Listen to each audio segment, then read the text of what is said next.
Welcome to the American Business Podcast. I'm Kevin Deveji, your host. I'm welcoming you episode 170 in the American Business Podcast. We are starting season 6 and this is our first episode in season 6. All right, well, today's number 130,000. US employers added 130,000 jobs in January 2026 and unemployment rate is 4.3%. Quote of the day. As you know, we have a great partnership with missionstatements.com, and here is the quote of the day. Often, our most rewarding dreams are staring us right in the face. But for some reason, we focus on how hard things are, how we are scared of the unknown, and what would happen if we failed. All right, let me invite our guests to our stage and let's get the conversation started. Hello, Jerry. Welcome to the American Business Podcast. Hello, Kevin. Thank you for having me today. Very excited to be here. Thank you very much. Pleasure is all mine. And I'm glad you joined the podcast today. And I've been looking forward to this conversation. And, we love to learn from you. Where are you connecting out of for our audience to learn? I am in beautiful but cold today, Jersey City. So I don't think I'm that far away from you, Kevin. Yes, you're right. So New York City is our home. That's where we run the American Business Podcast. And I definitely agree. I mean, that's a cold day. So hopefully it's going to warm up and looking forward to summer. After the warm weather of a few weeks to walk outside and then realize I needed to take my coats out of storage It's was actually not shocking. it was kind of shocking and really was not excited about that part of my day. Yes, But yes. at Well, least it looks nice out there. it actually is. At least it's sunny. So that's definitely is in our favor. Well, I had a chance to learn about your organization during Legal Week. So I had a chance to talk to some of your team members and learn about the organization. That was a great opportunity for me. And you have a great organization. That was actually very inspiring for me to learn about your organization during Legal Week event. So let's get our conversation started, if that's okay. As a start, would you please introduce yourself and your organization to our listeners and to our viewers? Absolutely. Thank you. Hi, I'm Jerry Levine. I'm the General Counsel and Chief Evangelist here at Leah, which formerly was Contract Pod AI. We are one of the leading legal technology, although we've been transitioning into a enterprise technology company uh, that really spans what we've noticed our customers are using the products for legal, for procurement, for finance, for HR. And our goal is to help our clients not just have another tool, not just have another solution, but to get the systems that they are using, the complex multi-step work that we know our clients are doing, and make sure that nothing falls between the cracks, that all of these lines are connected. Uh, it's our goal is really to take what we've learned and what we're hearing from our clients and give them the tools so that they can succeed. And I always point out that I am actually a former customer of the company. Until 2021, I was at another AI company where I was actually using then Contract Pods, then called Contract Pod AI CLM. And I think one of the key things that I love about it is Leah and formerly Contract Pod gave me a place where I could take my own knowledge and my own experience and help a lot of other folks, especially legal professionals, finance professionals, procurement professionals, build their own ability to use these tools and really help their enterprises, their businesses, and even their own departments succeed and grow. Well, let's learn about your career journey, if that's okay. Would you please tell us how did you get started, how your career journey has unfolded over the years? I kind of just woke up one morning and someone said, "Congratulations, you're in charge now." Yes, why Uh, not? why not? We saw you on the street. You looked friendly enough. Um, so I will note that for your viewers, or if you're watching, you'll see my camera follows me. I don't know how to turn that off, so sorry about that. But I'm very tech savvy. But if I touch it, it will never work again. Okay. Going to your question, Kevin, So I've been practicing law for about 20 years. I actually thought I was going to go into many, many years ago. I thought I was going to go into marketing or information technology. And it turned out that when I went to law school, uh, that really changed my entire perspective of myself because I had been looking at this as, you know, oh, I really like computers, I really like marketing, I want to sell things. And it turned out that once I started learning about law, I was like, this is something that needs to change. This is something that can grow. There's so much going on here, and we really can make a huge difference. So I know that you've got some other questions about this, so I'm going to be a little broad here. Okay. But about, like I said, about 20 years of legal practice. My past 5 years have been with Leah as the general counsel and chief evangelist, where a big portion of my job is really talking about how these products, how AI, how using software correctly can really benefit at first our legal customers, but then all customers.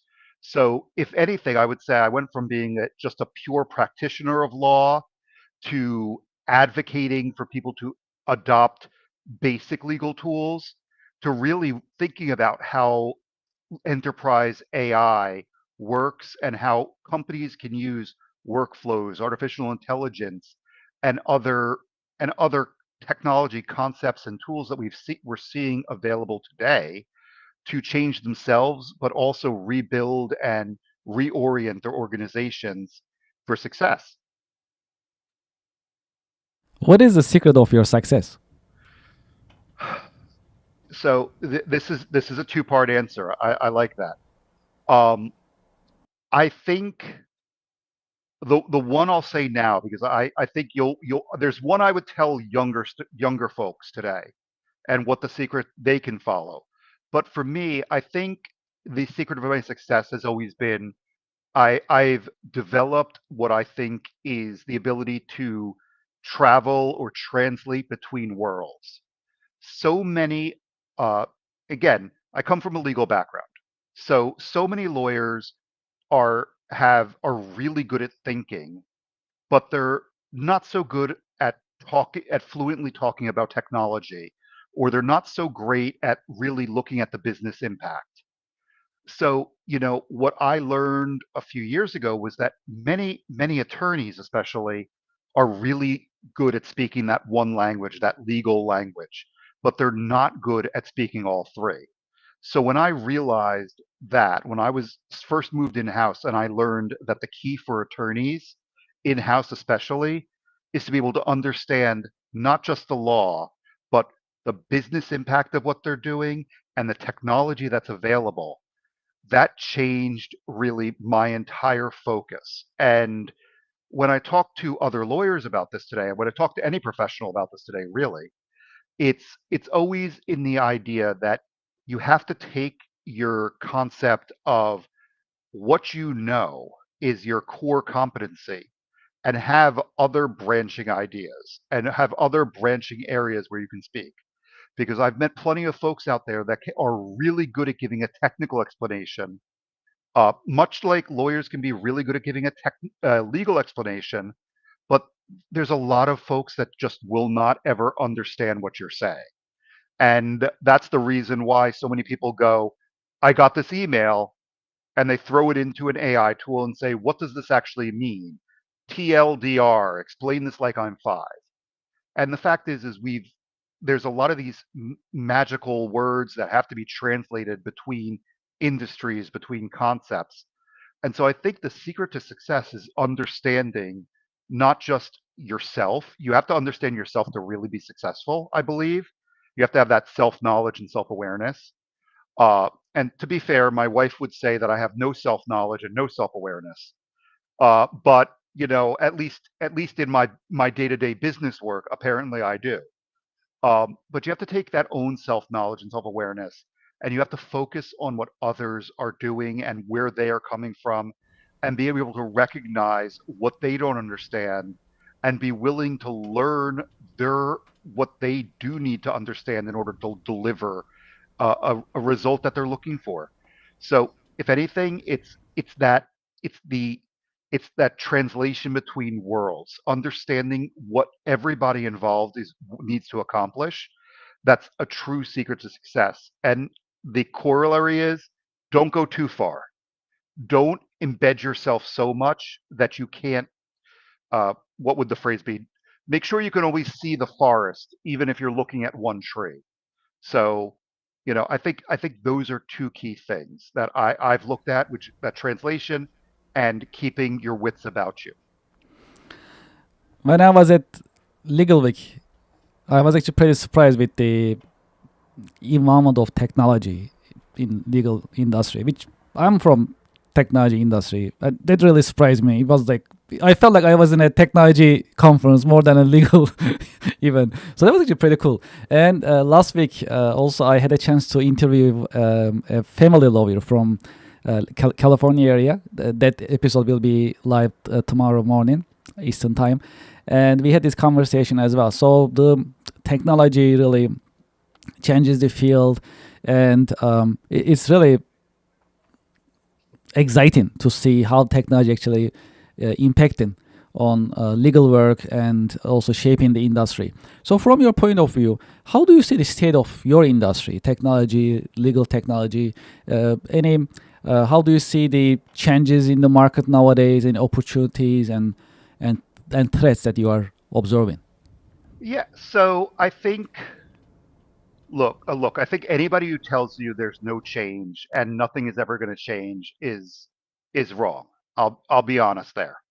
And this is actually a question I get frequently from folks, and it seems to change week by week.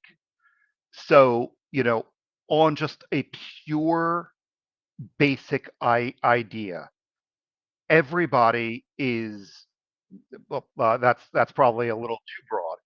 70% of people, I think, are now of lawyers, but this is something I'm, of course, again, focusing on lawyers. I spend a lot of time thinking about this.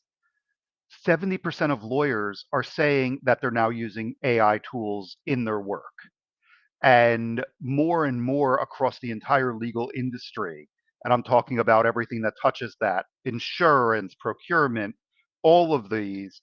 We're seeing this approaching 80%, if not more. So what changes are we really seeing, and what's going on is that AI is getting more and more embedded into what we see and do. And I really see AI as having two portions here. Uh, there's a lot of AI tools that are causing a lot of consternation. I'm not going to focus on generating art or making videos because I don't think that's where the real value comes from. That's a toy, in my view. It could be a dangerous toy, it could be a great toy. But where I think we're really seeing these changes, where we're really looking at all of this, is these tools are filling gaps, and they're making it easier for folks to go in and do the work they're trying to do, get results back faster, and be able to respond quicker to what they need to respond to. There be I can tell you personally, if my workflows have changed. It used to be that if I was going to review a contract, I would have to pull in that document. I would go through it. I would start reading. An hour or so later, I would take a break. I would come back. I would read more. And maybe depending on the length, this would have taken 4, 5, 6, 7 hours, depending on what I'm doing. Now, what I can do with our tools is I can throw something in, say, take my playbook, look at this right away. What is key here that I need to focus on? And then so that initial review is getting shortened by, 20 to 30%. Kevin, I think that was so cool. We just switched on the screen. There we go. I'm having a lot of fun here. We just keep bouncing back and forth. It's all good. It's all If good. you're only listening to this, you're not seeing this fun screen shifting. Um, so I I think to your point, these changes, these differences, we're seeing folks adopt it for real. They're seeing it really change how they're doing that. And that's being reflected in the wider industry. The legal tech industry is, there's a ton of investment. We've raised money in the past, our competitors are raising money. Every day there's a new big raise by one of the legal technology companies. And it's not because lawyers are sitting there going, we are never going to change. It's because lawyers and procurement professionals, all these folks that are working in these enterprises or at law firms or at consulting firms are realizing that there's real value to taking in tools and figuring out where they fit in the workflow, where they fit in your knowledge, and being able to take that knowledge and then work better. And, one example I use, going back to the legal week discussions, is I find myself generally, I used to work a lot longer. And don't ever let my CEO or the CEO hear this. But I found that my days are no longer, let me shove everything in as much as possible and then collapse. Now I've got a little more order. I'm able to schedule things because I know these tools can help. And so we're seeing this all over. We're seeing this in not just an efficiency not just for efficiency, but there's a real impact on how people are working. And look, there are positives and negatives to every technological change, but to the extent that we're seeing real benefits for our customers here and for folks in this world that we work in our industries, that's real. That's real. That's a real change that, you know, 5 years ago, 6 years ago, wasn't something that was available. And to me, that's a huge difference in how we approach not just legal work, but business work in general, knowledge work as a whole. Well, here is $1 million question. So I had this question to other lawyers, our guests as well, in practicing law, and so that is, will AI replace lawyers and judicial system in the future? I I I am going to roll my eyes and describe that I'm rolling my eyes. No. The short answer is no. The one thing, and I think that this is a fear for everyone in every industry, not just lawyers, not just accountants, not just creative writers. The benefit to the tools is generally I find it's getting workflow items done. It's getting steps done. Um, you know, if you think about how AIs work, if you really think about how tools like Leo work, we give them instructions. We say, do this. But that's not everything that happens for a real lawyer or a real accountant or a salesperson. You don't just go and say, here's what you told me, here's the output. But the AI does. You say, find me a recipe for cookies, it's going to find you a recipe for cookies. It's not replacing a baker. It's not going out and doing that.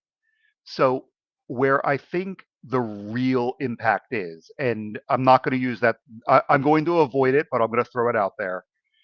Everyone says you don't have to worry about an AI taking your job. You have to worry about the people who could use AI taking your job. And what that really means is not, okay, not a 3-year-old with an AI is not going to replace a lawyer. But what you do have to be careful with, and there's a great study that came out. I'm going to look away for a second just to make sure I give the right name. There's a great study that just came out of the University of Minnesota School of Law. And what it turns out, and literally came out yesterday or 2 days ago, I think. Uh, and the professor wrote to me and he basically said, uh, you've got to read this. And what this is showing is not that these tools are replacing anybody, but they're actually generally improving and allowing people to retain more knowledge, which is counterintuitive. Because what a lot of people thought was going to happen with AI tools overall was that it was going to destroy knowledge. or we'd rely more on that and not be able to think. And instead, what we've seen start happening, what they're starting to show is happening, is that fundamental knowledge, the baseline stuff, the understanding is going there. More people are developing higher understanding because they're being presented the information again, and then they're reading again, and then they're correlating. And again, all of this is stuff that you have to do when you use an AI. You have to make sure you understand what it's giving you, and a good product will. But the interesting part was most people improved. Most of the users improved their recall, improved their knowledge, improved their writing, improved their analysis. The ones who struggled most were the ones who already were performing at the very highest level. And and according to the study, which I hope they go further on, they said they did another section where effectively they said, are you tired? Did you start accepting the AI's advice as true regardless of thought? And people said yes. So that's the caution that I think people have to be aware of. Not that AI is going to replace your job, but that you put your reliance on it, not at a level of this is a tool that can help me, but that this can replace my thinking. So, going back to your point, will AI replace lawyers? No. But what you can't do is let it replace your ability to think for yourself. So that study, by the way, if anybody wants to look it up, it's artificial intelligence and human legal reasoning by professors Bednar, Cleveland, Erbsen, and Schwartz at the University of Minnesota Law School. Uh, I like to cite my sources if it helps. Absolutely, absolutely. That's very informative. Truly appreciate it. Okay, well, how would you define leadership, and what are the great leadership qualities a good leader must have from your point of view? So I I think for me and from my point of view, leadership is uh, I've always read a lot about servant leaders and folks, and I know some of these concepts are a little outdated now. You don't hear anyone talking about servant leadership as much. You don't talk anyone talking about really how they want to do this. But I think ultimately, when we shift away from thinking about leadership as being a team leader and into a single person role that never needs any input, I think that's not leadership. That's dictatorship. And yes, it works sometimes. If you've got a small team and you have to say I'm the boss and you people have to do things, that's one thing. But my personal thought on leadership is leaders should be available. They should be able to understand what their teams are going through. And depending on the size of your organization, that may mean multiple levels. But when I think about what makes a really good leader and what I want to see in leaders that work with me, and when I'm explaining to people how I want them to lead, it's I want them to listen, take the feedback, make decisions, but also share their rationale. I think, we're not it's the difference between talking to your child and saying, go wash the dishes. Why? Well, because I said so. If the dishes are in the sink, you should go do them. That's your chore. As opposed to, I want you to do this project. Well, you should be asking, what are we looking to solve? And the leader should be able to say, I need to understand this. Or if someone brings you an issue, you should be able to talk to them and walk through those issues and find a solution with them. So whether you want to call that servant leadership or responsive leadership, or even just being a responsible colleague, I think that's it. So I've never liked the kind of the kind of aggressive do it my way or the highway leadership. I think there's a time and a place for that. If you're down to the crunch and you need to get it done, maybe you have to say, hey, we got to do it this way. Let's see how it works out in the future with other practices.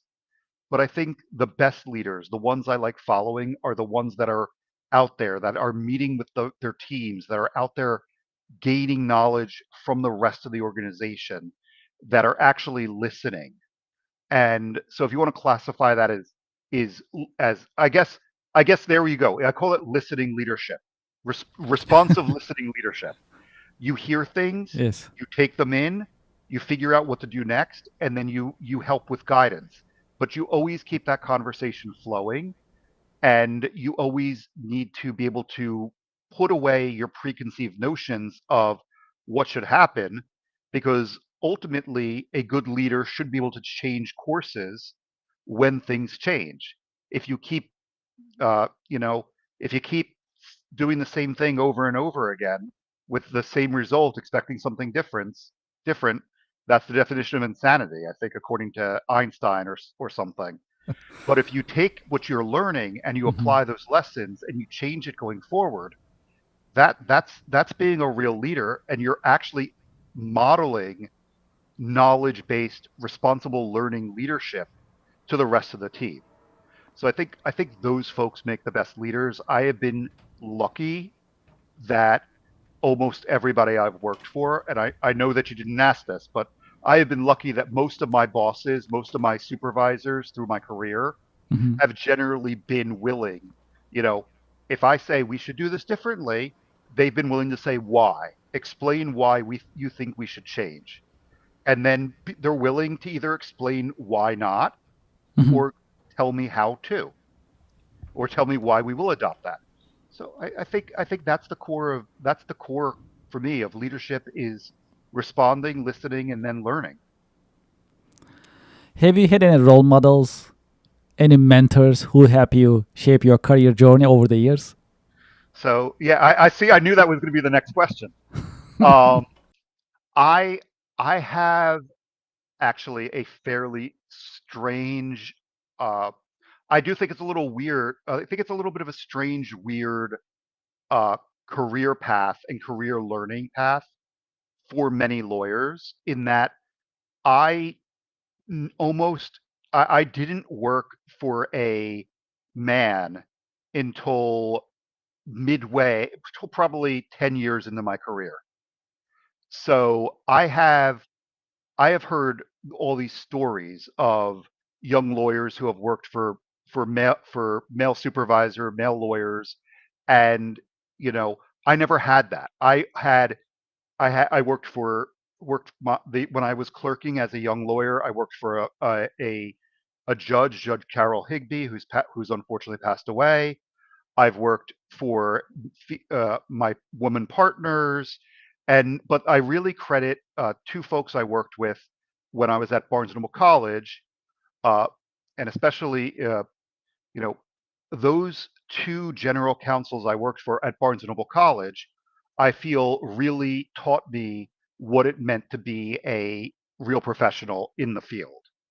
And I still to this day I'll call up Suzanne and Sheeta, who were the two GCs while I was there, and I'll go, "Hey, I am still struggling with this. What you've been doing this for longer than I have. What would you do in this case?" So I do think, and I think it's really important to have those kind of models, because I find that it changes, especially basically being raised by women lawyers, change the way that I approach how I do my job, because I'm not coming at it. I'm almost, I wouldn't say they're different in terms of skill or knowledge or anything, but in terms of the way they attack problems, the terms of the way they solve issues, in terms of the way they to respond to a crisis, it's very different than when I talk to my friends who have worked for male lawyers. And I find that, yeah, do I still panic and run around sometimes before breathing? Of course. If you hit me with a crisis in the morning, I need coffee. I need to take a break, drink coffee, and come back to it. But knowing that I feel like the core lesson I learned goes back to what we've been talking about already. It's about figuring out the best path forward, not just getting your way. And I think if there's anything those role models have shown, especially Sheeta and Suzanne, it was that the goal is to get a solution that works. It's not to get a solution that no one, it's not to make everyone happy. It's to find a point where you feel like you've gotten something that works, that you can work with, and that will preserve the business and make sure everybody gets the best result they can. So role models, yeah, I think those are my two favorite. I probably have more, but we can go on talking for another few hours. Well, we can save it for part two. All right. Well, we have a little tradition in American Business Podcast. I have a question for you coming from our previous guest. And after this question, after you address it, I'll ask you to leave me a question in this episode. I'll take your question and ask to our next guest in the next episode. And the question for you from our previous guest is, I'll bring it to the screen so it's going to be easier. All right. Beyond making profit, why is your work important to the society and to the world? Uh, that's that's a really good question, because I think for a lot of folks, the they get told that the ultimate outcome is profit. And I don't think that should be the case. And maybe it's because I think the ultimate outcome for what we're doing should be something that benefits folks. So, and I want to hit I know you threw the question up there. Can I read it one more time, Kevin? Is that could be okay? That's perfectly fine. Why is my work important to society and the world? I don't think my I think my personal work, when I'm helping folks who are starting out in their careers, that's that's one aspect of the work that I think is really important to the world. We have to really go and say, the world is changing every day. What worked 5 years ago isn't working anymore today. So, to younger lawyers, to young professionals, to anyone starting out, I would say, you have to focus on when you're doing that, and you have to think about that, and you have to build yourself around not just your job, but around what you want to accomplish. And then how will that benefit other folks?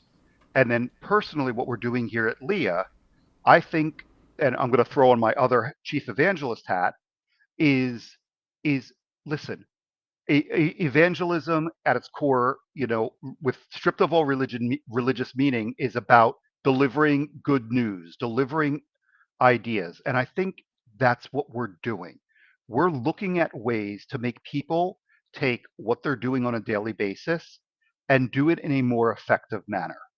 I don't want to make people unhappy. I want people to get solutions that work for them. So everything we do is designed to give people a way to achieve their ultimate goal in a way that they can really look back and say, I did the best job I could.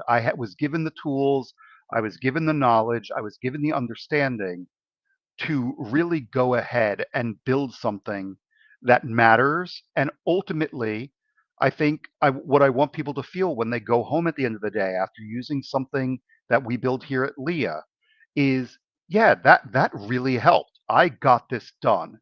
And then we find out, and I'll give you a little bit of answer, but we do find out from our customers, we're getting messages like, hey, this really helped me out. I was able to get out today at 5 instead of 7:30. I got to go to my kids' dance rehearsal. I got to, there's always those horror stories of a partner at a law firm calling up an associate and saying, hey, I know your wedding's today, but I need you to work on this brief.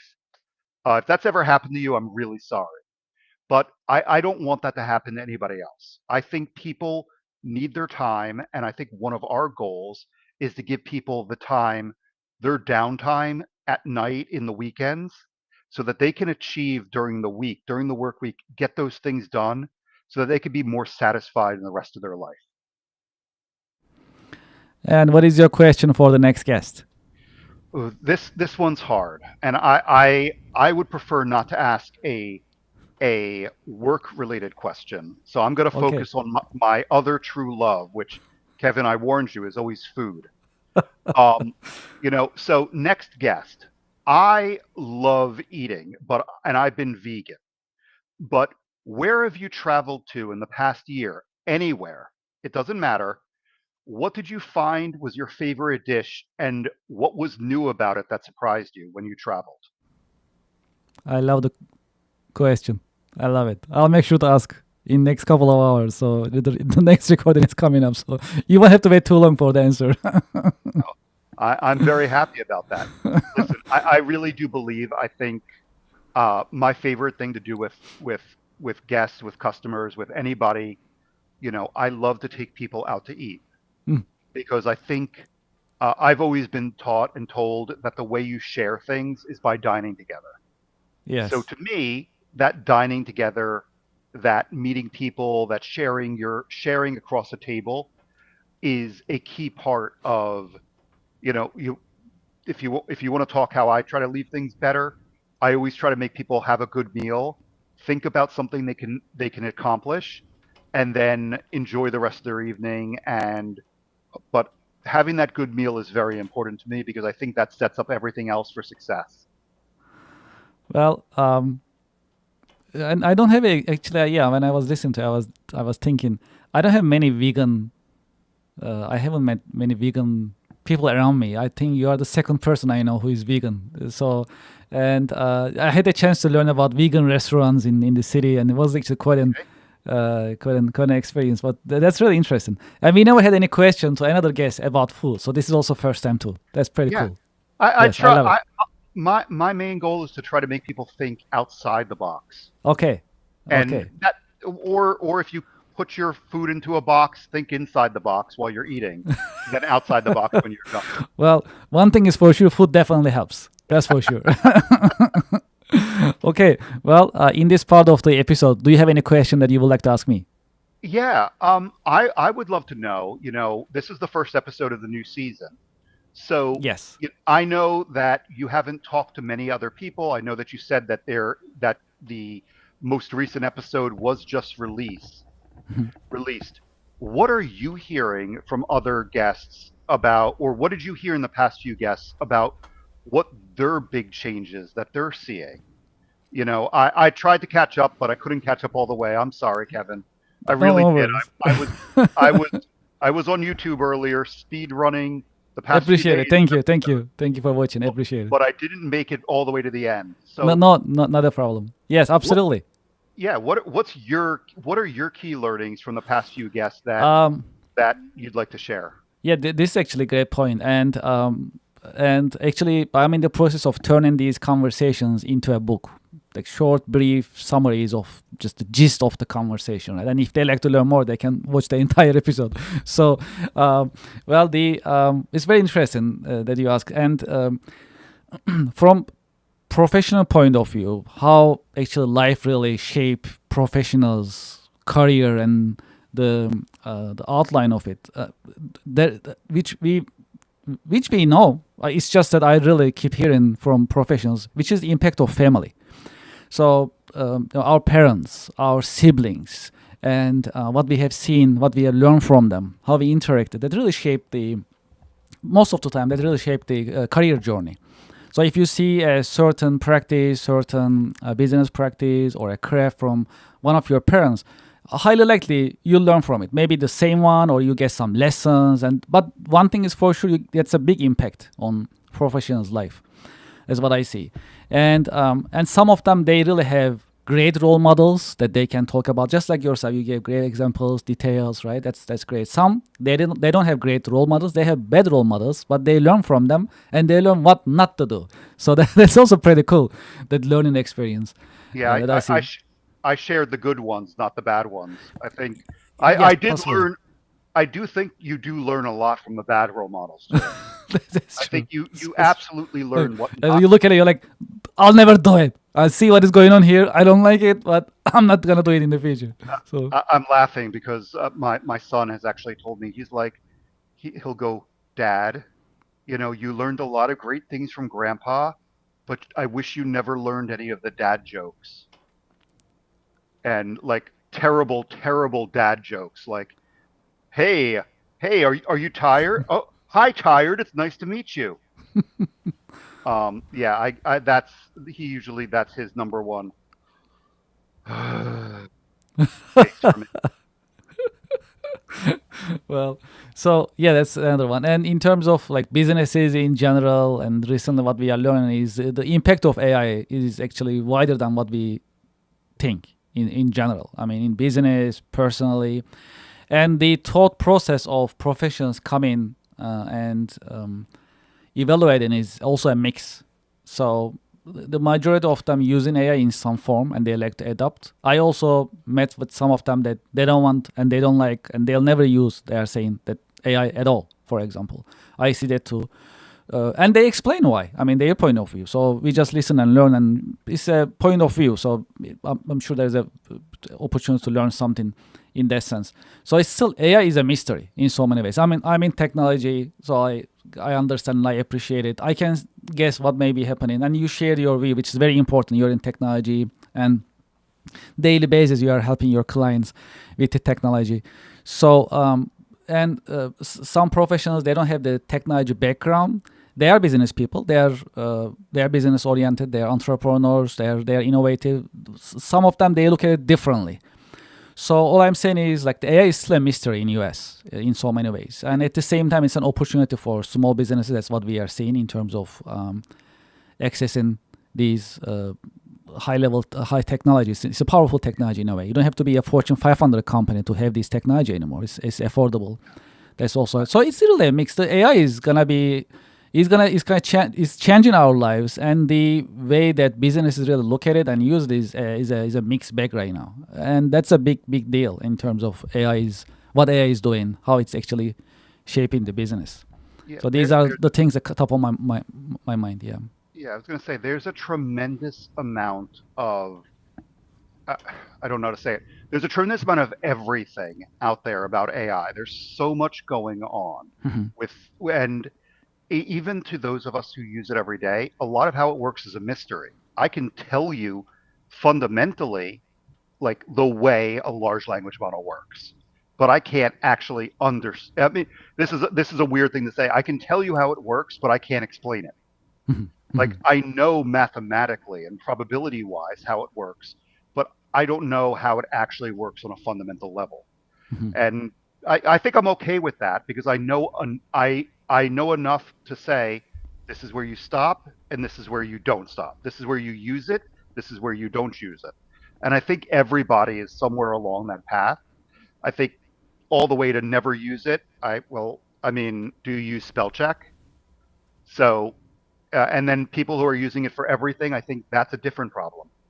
But no, I'm so I could talk that one topic could be an entire Oh conversation. yeah, absolutely, and I'm with you 100%. We have another segment and another podcast called Two Guys All Things Tech. So I actually broadcast it with my colleague Anthony Lucidi.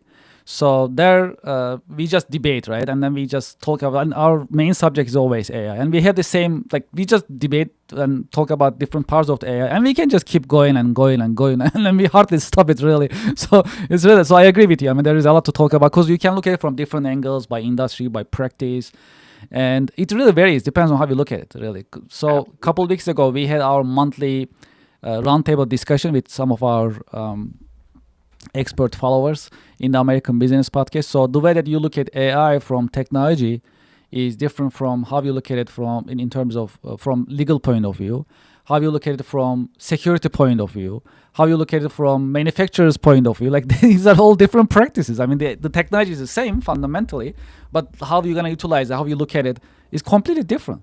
So then there you go. This is the hours of content that you can Yeah, easily create